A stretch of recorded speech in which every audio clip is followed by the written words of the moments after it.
Hello दोस्तों, Shekhawati education power में आप सभी का स्वागत है। मैं मुकेश जांगिड़ गणित के टॉपिक त्रिभुज में आपसे कुछ चर्चा करना चाहता हूं। त्रिभुज तीन भुजाओं से घिरी बंद आकृति क्या कहलाती है? त्रिभुज। त्रिभुज का वर्गीकरण दो प्रकार से किया जाता है। त्रिभुज का वर्गीकरण दो प्रकार से अपन करते हैं। नंबर एक तो है भुजाओं के आधार पर। दूसरा वर्गीकरण है त्रिभुज का कोणों के आधार पर। भुजाओं के आधार पर त्रिभुज तीन प्रकार के होते हैं। पहला है विषमबाहु त्रिभुज। विषमबाहु त्रिभुज। नंबर दो समद्विबाहु त्रिभुज। और नंबर तीन आता है समबाहु त्रिभुज। ये वर्गीकरण त्रिभुज का है भुजाओं के आधार पर। कोणों के आधार पर भी त्रिभुज तीन प्रकार के होते हैं। नंबर एक न्यून कोण त्रिभुज। नंबर दो समकोण त्रिभुज। और नंबर तीन आता है अधिक कोण त्रिभुज।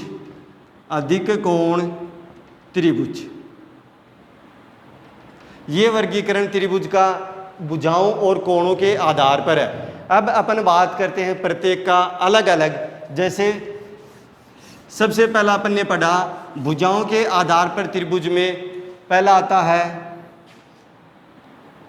विषमबाहु त्रिभुज।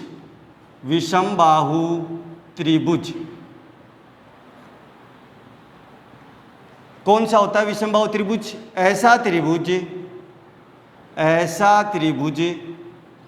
जिसकी सभी भुजाएं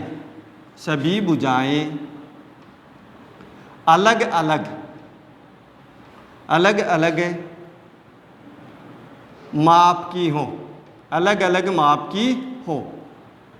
क्या कहलाता है? विषमबाहु त्रिभुज। जैसे एक त्रिभुज की आकृति है, इसकी प्रत्येक भुजा, इसकी लंबाई a है, इसकी b है और इसकी c है, तो ये त्रिभुज कैसा कहलाता है? विषमबाहु त्रिभुज। नंबर दो पे चर्चा करते हैं अपन इसी में समद्विबाहु त्रिभुज।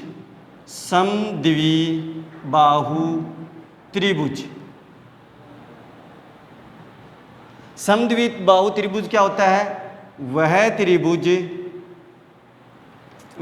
त्रिभुज जिसमें किन्हीं दो भुजाओं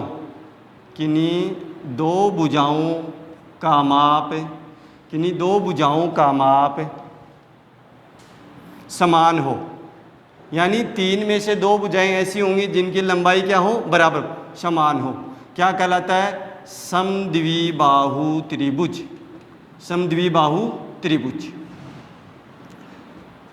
कहलाता है। समद्विबाहु त्रिभुज कहलाता है। उदाहरण के लिए लिखे अपन आकृति, जैसे ये कोई त्रिभुज है जिसकी ये भुजा a है, ये a है और इसकी लंबाई है b। इसमें दो भुजाओं का माप, इसकी लंबाई भी a है, इसकी भी a है, तो क्या कहलाएगा? ये समद्विबाहु त्रिभुज। समद्विबाहु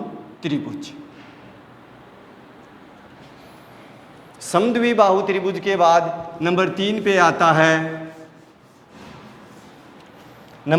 आता है समबाहु त्रिभुज। समद्विबाहु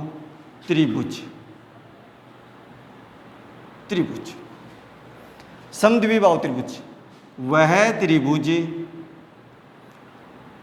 जिसकी सभी भुजाएं समान माप की हो। क्या कहलाता है? समबाहु त्रिभुज। यदि अपन माने कि प्रत्येक इस भुजा की लंबाई भी ये है, इसकी लंबाई भी ये है, इसकी लंबाई भी है, तो ये क्या कहलाता है? समबाहु त्रिभुज। समबाहु त्रिभुज की एक विशेषता और होती है कि समबाहु त्रिभुज का समबाहु त्रिभुज का प्रत्येक कोण, समबाहु त्रिभुज का प्रत्येक कोण 60 डिग्री होता है। क्योंकि जिस त्रिभुज में भुजाएं बराबर हैं तो कोण भी क्या होंगे, बराबर। अब भुजाओं के आधार पे तो त्रिभुज का वर्गीकरण अपन ने कर लिया। कितने प्रकार के हैं, 3। कोणों के आधार पर त्रिभुज का वर्गीकरण, कोणों के आधार पर त्रिभुज का वर्गीकरण, वर्गीकरण कितने प्रकार के थे, 3। नंबर 1 न्यून कोण त्रिभुज, न्यून कोण त्रिभुज। नंबर 2 था समकोण त्रिभुज, और नंबर 3 पे था अधिक कोण त्रिभुज, अधिक कोण त्रिभुज। अब देखो बात करते हैं अपन एक एक की। न्यून कोण त्रिभुज क्या होता है, ऐसा त्रिभुज जिसका प्रत्येक कोण, ऐसा त्रिभुज जिसका प्रत्येक कोण 0 डिग्री से बड़ा व 90 डिग्री से क्या हो, छोटा। जैसे एक त्रिभुज बना रहे हैं, इसके माप हैं अपने पास 3 कोण है, एक 50 डिग्री, एक 60 डिग्री है और एक 70 डिग्री है। प्रत्येक कोण देखो 0 डिग्री से तो बड़ा है, 90 डिग्री से क्या है, छोटा। तो ऐसा त्रिभुज क्या कहलाता है, न्यून कोण त्रिभुज, न्यून कोण त्रिभुज। यानी जिसमें प्रत्येक कोण 90 डिग्री से तो हो छोटा और 0 डिग्री से हो बड़ा, क्या कहलाता है, न्यून कोण त्रिभुज। नंबर 2 पे अपन बात करते हैं समकोण त्रिभुज। ऐसा त्रिभुज, ऐसा त्रिभुज जिसमें एक कोण कितने डिग्री का हो, 90। ऐसा त्रिभुज जिसका एक कोण क्या हो, 90 डिग्री, बाकी दोनों कोण क्या होंगे, हमेशा न्यून कोण। तो त्रिभुज क्या कहलाएगा, समकोण त्रिभुज, समकोण त्रिभुज। यानी 3 में से एक कोण सदैव क्या मिलेगा, 90 डिग्री, क्या कहलाएगा, समकोण त्रिभुज। नंबर 3 पे बात करते हैं अधिक कोण त्रिभुज। यानी ऐसा त्रिभुज जिसका एक कोण, ऐसा त्रिभुज जिसका एक कोण कितने डिग्री का हो, ऐसा त्रिभुज जिसका एक कोण 90 डिग्री से अधिक हो। यानी एक कोण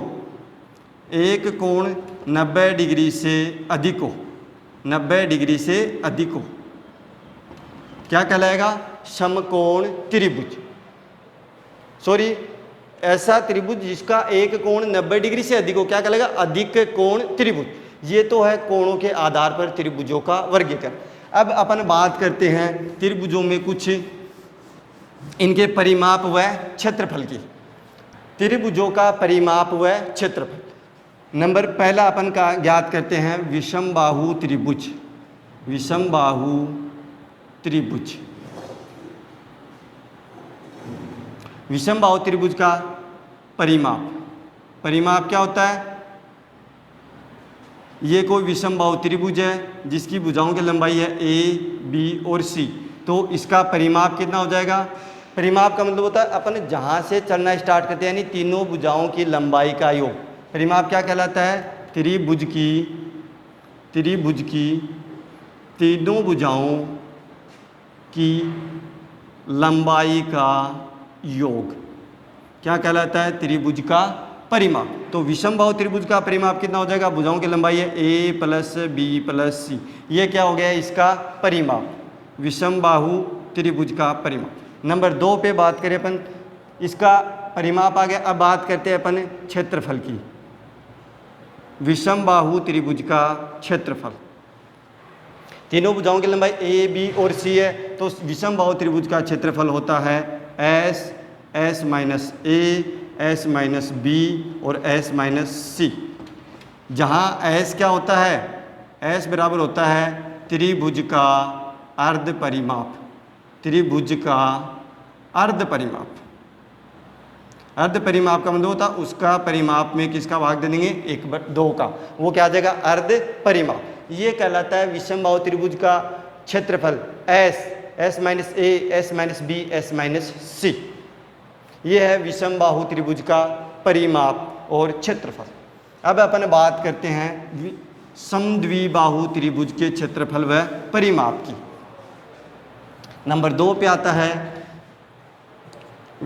समद्विबाहु त्रिभुज का क्षेत्रफल। नंबर 2 समद्विबाहु त्रिभुज का क्षेत्रफल व समद्विबाहु त्रिभुज का परिमाप व क्षेत्रफल। परिमाप व क्षेत्रफल।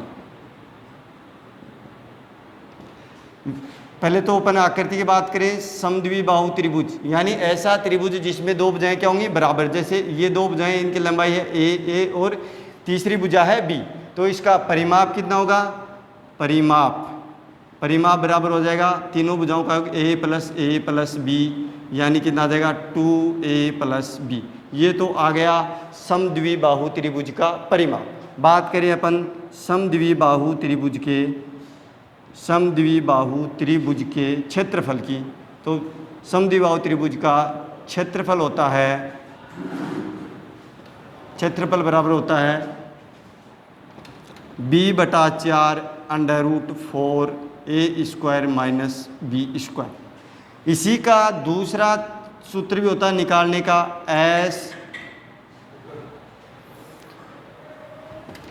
एक तो ये है समद्विबाहु त्रिभुज का क्षेत्रफल कितना, b/4 √4a² माइनस b², जहाँ पे b तो है असमान भुजा और a है समान परिमाप वाली भुजाओं की लंबाई। अब इसी में अपन आगे बढ़ते हैं और ज्ञात करते हैं। इसी को निकालने का एक दूसरा फॉर्मूला होता है कि समद्विबाहु त्रिभुज का क्षेत्रफल,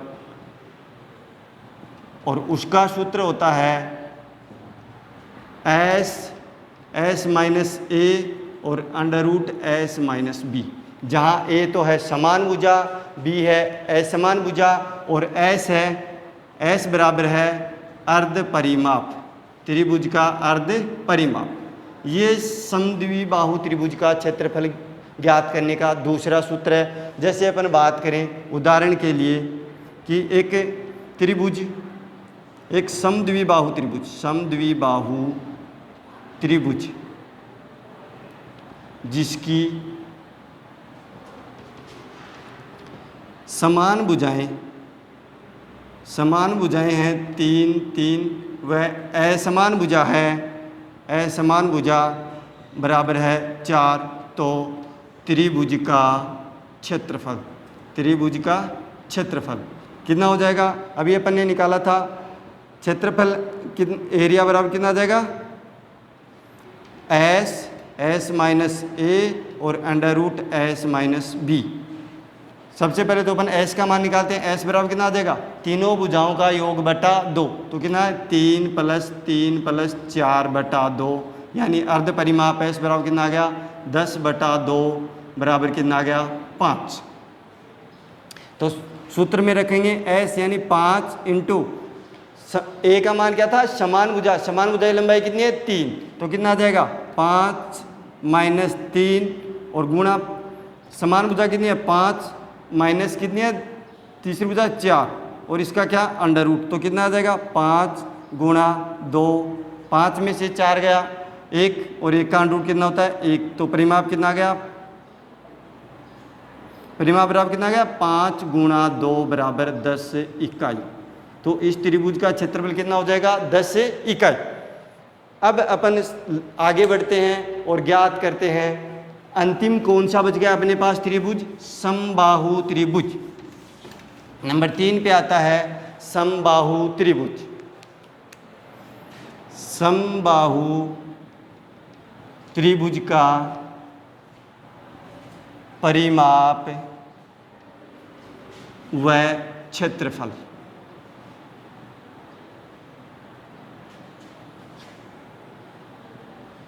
अब समबाहु त्रिभुज कौन सा होता है, ऐसा त्रिभुज जिसकी सभी भुजाएं कितनी हो समान माप की। जैसे अपन ने मान लिया एक त्रिभुज है जिसकी प्रत्येक भुजा की लंबाई है a, तो इसका परिमाप तो कितना होगा, परिमाप बराबर कितना आ जाएगा तीनों भुजाओं का योग, यानी कितना a प्लस ए बराबर कितना आ गया 3a।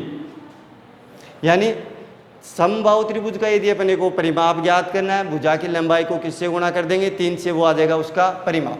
अब अपन बात करते हैं समबाहु त्रिभुज का क्षेत्रफल। समबाहु त्रिभुज का क्षेत्रफल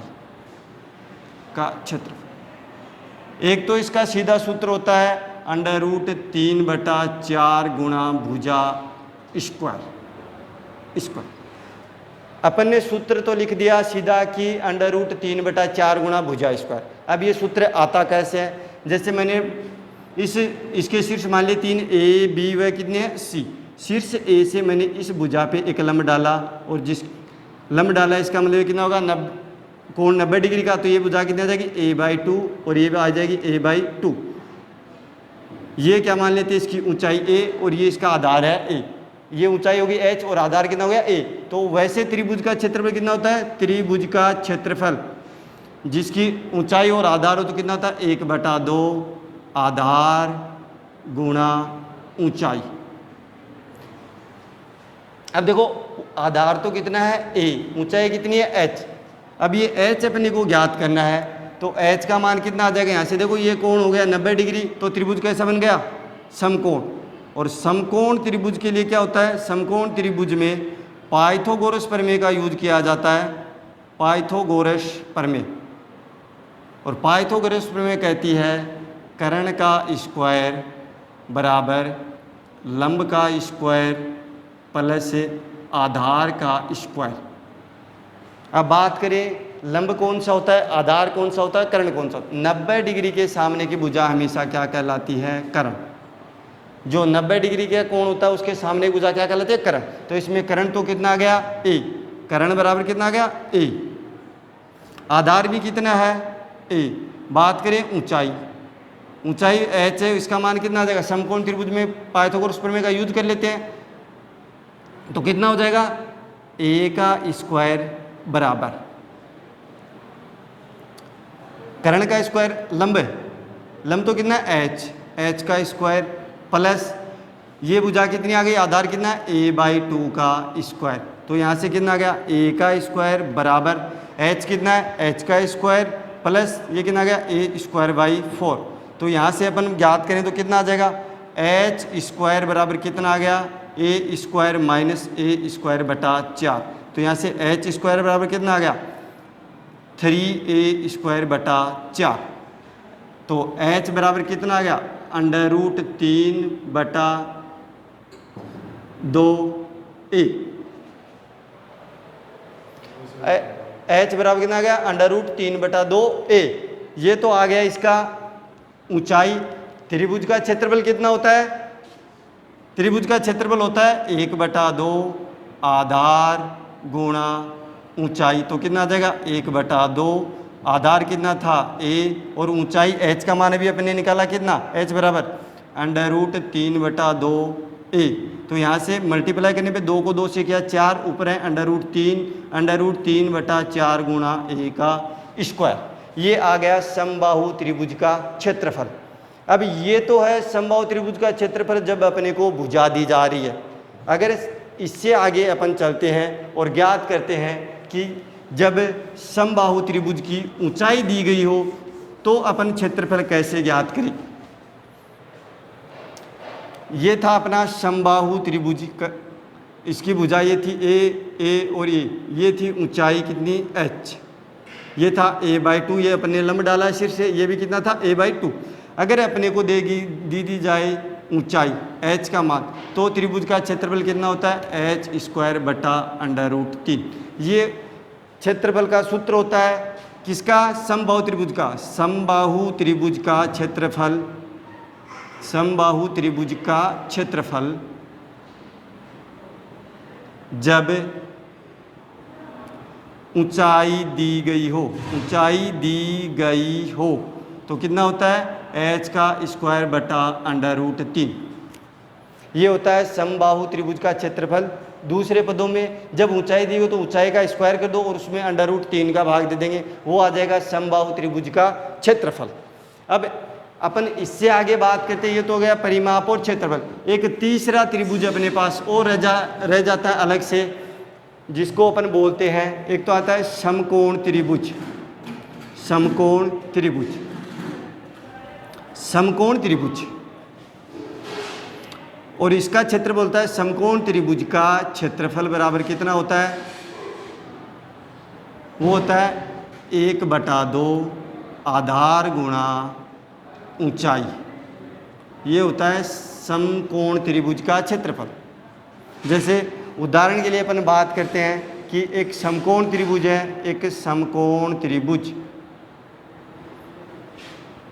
त्रिभुज जिसकी ऊंचाई तो है 3 सेंटीमीटर तथा आधार है 4 सेंटीमीटर, तो उसका क्षेत्रफल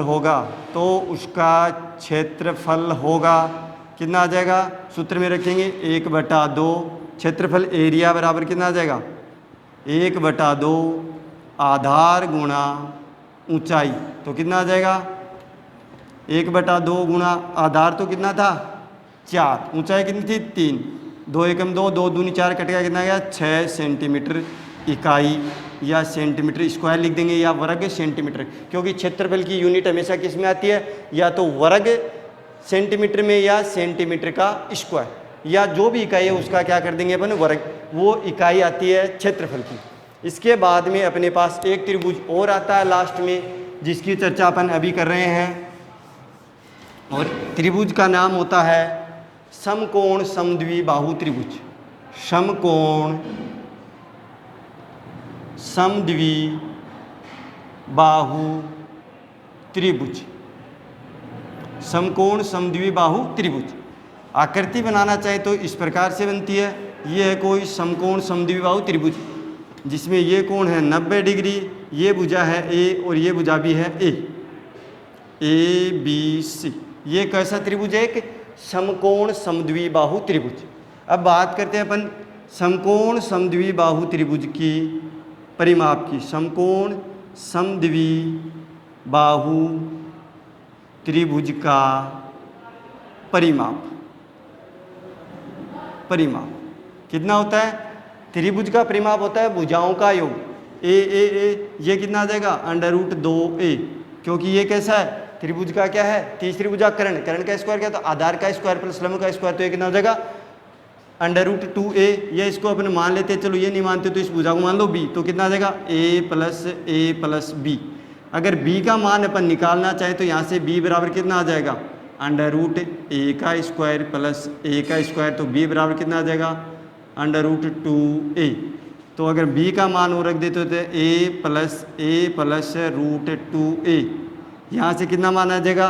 2a + √2a। इन दोनों से यदि अपन कॉमन ले लेते हैं √2a, तो यहाँ से तो कितना आ गया? √2 और प्लस का 1। ये किसका त्रिभुज का परिमाप है? समकोण समद्विबाहु त्रिभुज का परिमाप कितना होता है? √2a × 1 + √2। अब बात करते हैं समकोण समद्विबाहु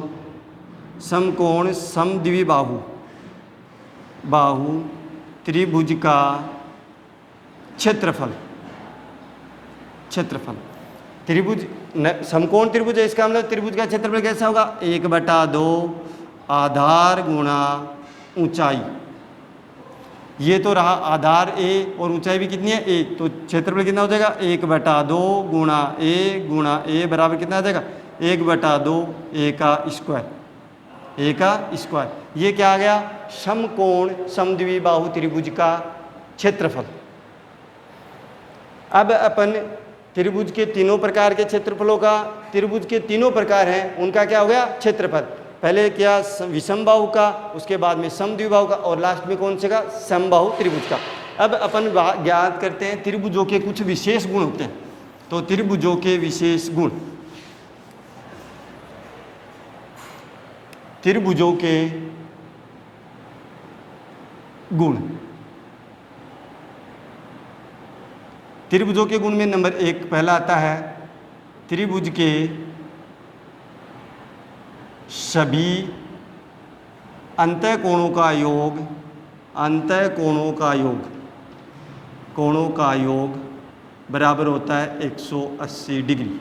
यानी यदि त्रिभुज बनाना तो उसमें बनने वाले तीनों अंतः कोणों का योग कितना होगा? 180 डिग्री। नंबर 2 पे बात करते हैं अपन। त्रिभुज में किन्हीं भी दो भुजाओं का योग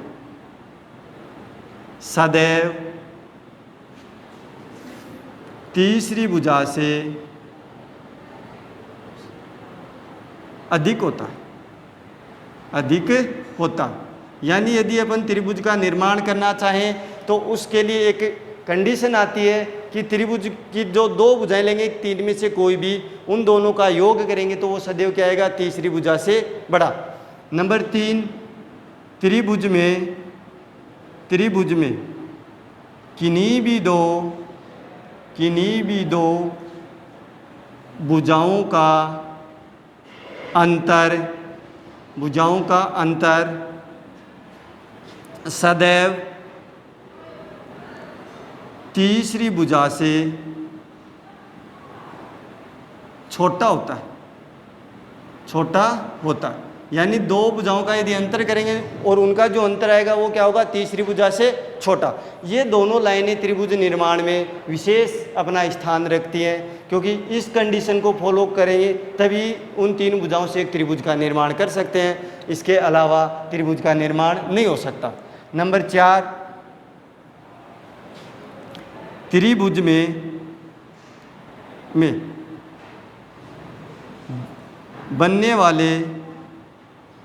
बनने वाले दो अंतः कोणों का योग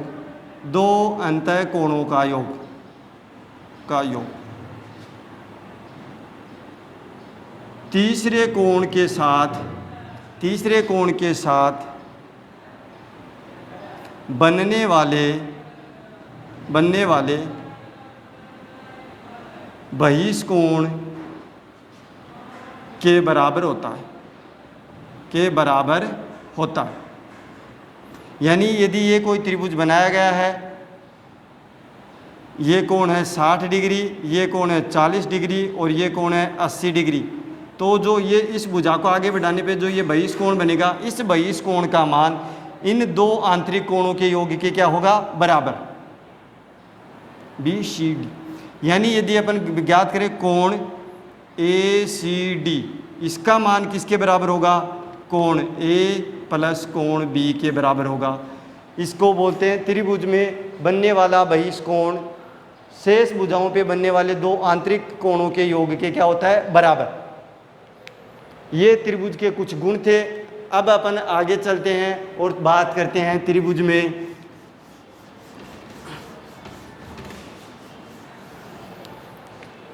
त्रिभुज की माध्यिका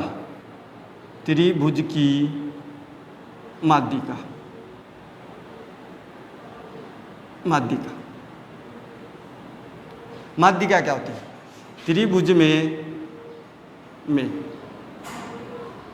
किसी भुजा के मध्य बिंदु को सम्मुख शीर्ष से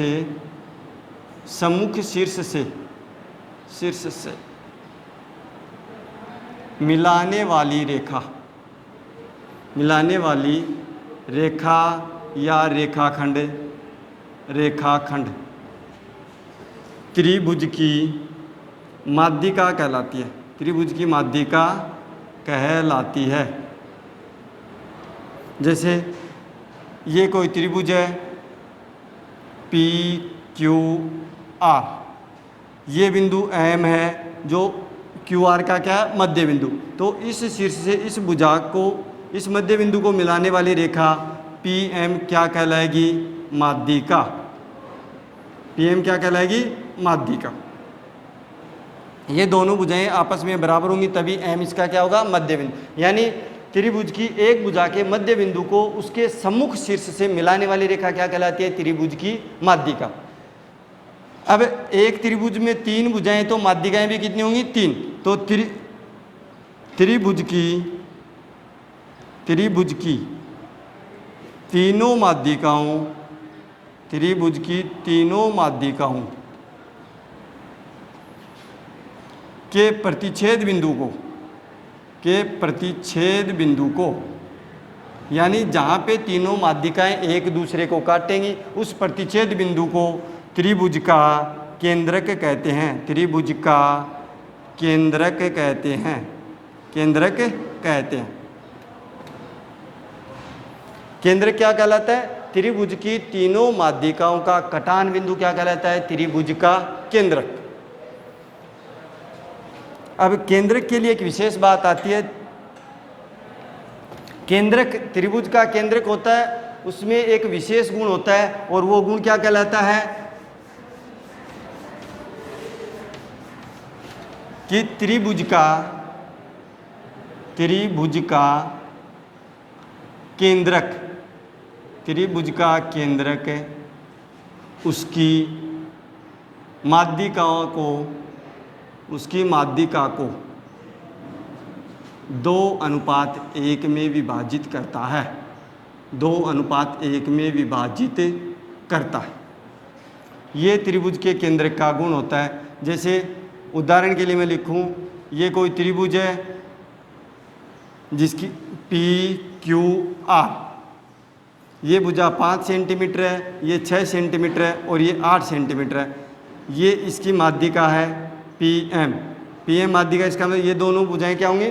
MR और QM क्या होंगी? बराबर, क्योंकि माध्यिका क्या कहलाती है? मध्य बिंदु को सम्मुख शीर्ष से मिलाने वाली भुजा। अब अगर माध्यिका की लंबाई मैं मान लूँ 10 सेंटीमीटर है, इस त्रिभुज की माध्यिका 10 सेंटीमीटर नहीं, चलो अपन मान लेते हैं कि इस त्रिभुज की माध्यिका है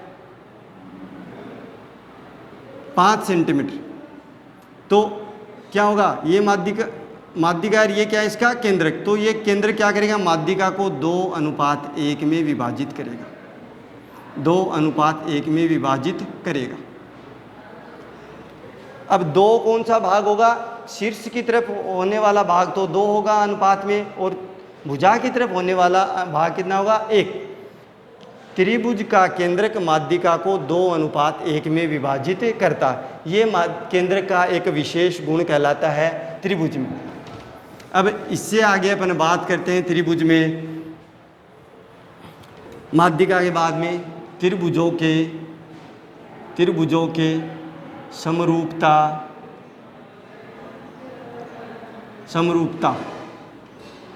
त्रिभुजों में समरूपता है, त्रिभुजों की समरूपता, त्रिभुजों की समरूपता। समरूपता का मतलब क्या होता है? ऐसी दो आकृतियां जिनको देखने पे एक जैसी दिखाई दे, यानी जिनके केवल देखने पे अपने को समान दिखाई दे, यानी ऐसे त्रिभुज जिनको देखने पर एक समान दिखाई दे, एक समान दिखाई दे। जैसे सभी समबाहु त्रिभुज, सभी समबाहु त्रिभुज प्रत्येक का कोण 60 डिग्री होगा, भुजाएं समान लंबाई की होंगी, तो क्या कहलाएंगे? एक जैसे दिखाई देंगे। इसका मतलब क्या है? यानी सभी समबाहु त्रिभुज क्या कहलाते हैं? समरूप कहलाते हैं, समरूप हो सकते हैं। अब समरूपता के लिए क्या है? उनका माप व लंबाई, माप या लंबाई होती है वो एक समान हो सकती है, लंबाई एक जैसी या एक ही अनुपात में। दूसरी अपन अगर इसी में करें कि त्रिभुजों की भुजाएं यदि समानुपाती हैं तो त्रिभुज क्या होंगे? समरूप। त्रिभुज क्या होंगे? समरूप। नंबर 2, यदि दो त्रिभुजों के सभी अंतःकोण समान हो तो भी त्रिभुज क्या कहलाएंगे? समरूप। जैसे ये एक त्रिभुज है, ये कोण 40 डिग्री है, ये कोण 60 डिग्री है और ये कोण 80 डिग्री। एक दूसरा त्रिभुज बनाया, इसमें भी ये कोण 40 डिग्री है, ये कोण 60 डिग्री है और ये कोण 80 डिग्री है। तो ये त्रिभुज क्या कहलाएंगे? दोनों एक दूसरे के समरूप। दोनों त्रिभुज कैसे हैं? समरूप। यानी समरूप त्रिभुजों में उनकी भुजाएं समानुपाती हो सकती हैं या उनके कोण आपस में क्या हो सकते हैं? बराबर। परंतु दो समरूप त्रिभुज हैं तो उनका क्षेत्रफल कभी बराबर नहीं होगा। ये तो है त्रिभुजों की समरूपता। त्रिभुजों की समरूपता के लिए दो ही कसौटी अपने पास हैं और अपन ने जिनकी चर्चाएं की है अभी। एक तो समरूप त्रिभुजों में क्या होता है कि उनकी संगत भुजाएं हैं समानुपाती होती हैं, दूसरा संगत भुजाएं समानुपाती।